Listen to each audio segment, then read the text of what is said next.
먼저 야당에서 비례대표 의석을 계속 유지하기 위해서 의원 정수를 주장하는 부분에 대해서 말씀드리겠습니다.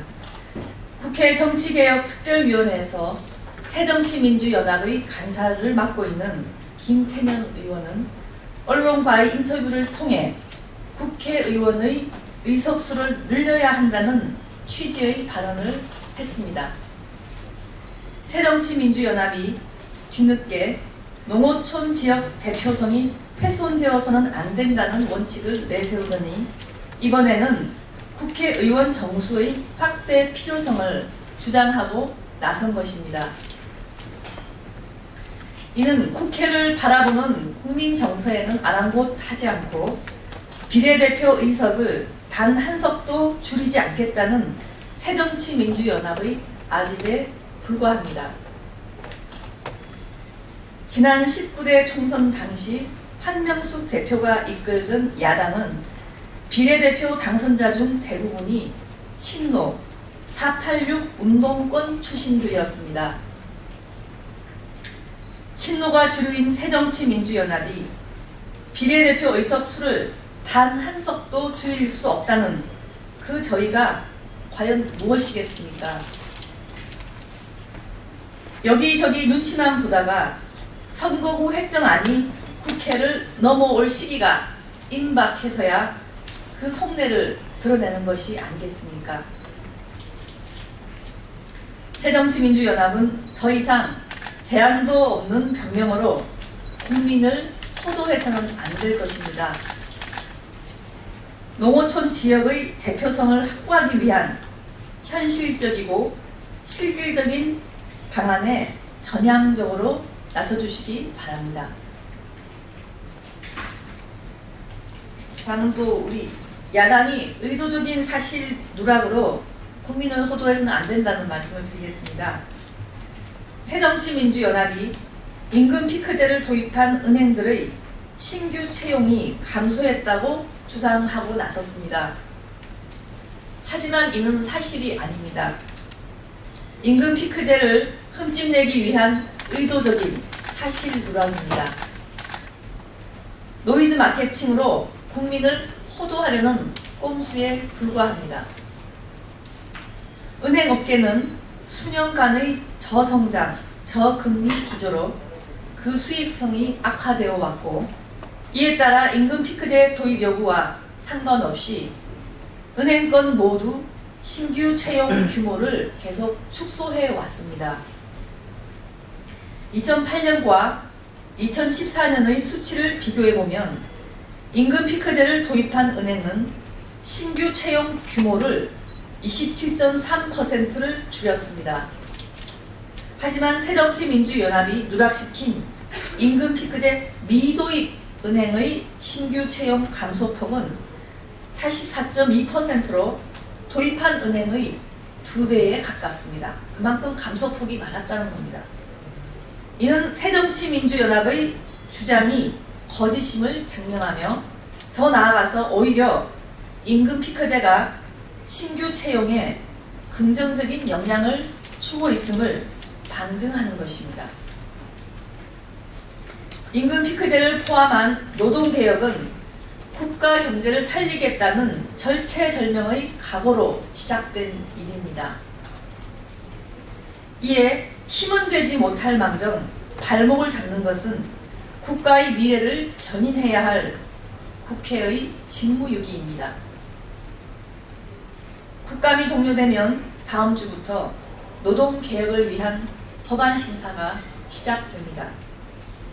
야당이 할 일은 분명합니다. 노동개혁의 성공으로 경제 살리기에 동참하는 새정치민주연합을 기대합니다. 다음은 한국사 교과서 정상화 조치에 대해서 말씀을 드리겠습니다.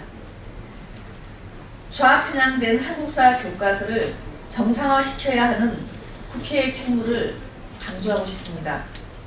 대전제는 대한민국 탄생과 유지의 근간인 헌법과 그 가치를 존중하는 교과서로 학생들을 가르치고 나라의 미래를 밝혀나가야 한다는 것입니다. 지난 시절 다양성을 위해 도입된 현 검정 체제는 발행 형식만 바뀌었지 내용은 획일적으로 좌편향되었다는 아이러니한 상황이 발생했습니다. 예를 들어 독립군의 활동보다는 북한 김일성 우상화 내용을 부각시켜서 기술된 현행 교과서가 절대로 정상일 수는 없는 것입니다. 교과서 발행을 위한 제도 개선이 명명백백한 상황이 된 것입니다. 검정 체제로 좌편향 교과서가 양산이 되어서 논란이 일고 학교와 나라가 흔들리는데도 국회는 손을 놓고 있어 국회의원으로서 심히 자괴감을 느낍니다. 다행히 지난달 좌편향 논란에 휩싸인 고교 한국사 교과서 집필진에게 교과서 내용의 수정 명령 조치는 적법하다는 항소심 판결이 있었습니다. 교과서 집필진이나 역사학계 문제를 따져보며 대응하는 것도 중요하지만 이제는 국회도 마땅히 제 역할에 가서야 합니다. 이를 위해서 야당의 입장과 태도의 변화가 절실합니다. 구체적 사례를 들어 교과서의 문제점을 지적하면 야당도 공당으로서 올바른 입장을 내놔야 하는데 줄곧 피상적이고 자극적인 표현으로 왜곡된 한국사 교과서를 옹호만 하고 있어 유감입니다. 우리 학생들에게 좌편향된 역사를 가르치는 것은 시대착오적인 일이고 대한민국 역사에 죄를 짓는 일임을 알아야 합니다. 국정감사 이후 당과 정부는 왜곡된 역사 교과서를 바로잡기 위한 노력과 조치를 다각적으로 추진해 나갈 것입니다.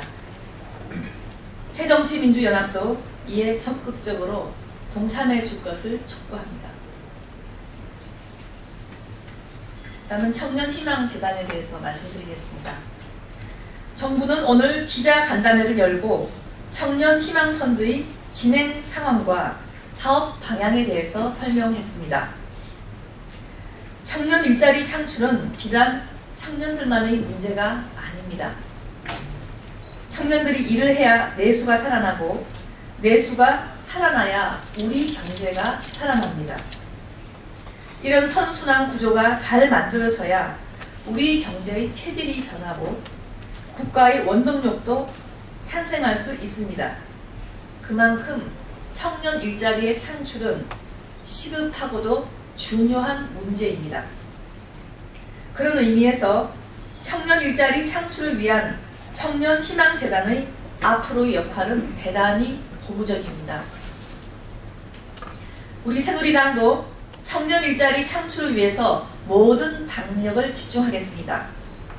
청년들이 신명나게 일하는 대한민국을 만들기 위해 그 어떤 노력도 마다하지 않을 것을 국민들께 약속드립니다. 이상입니다.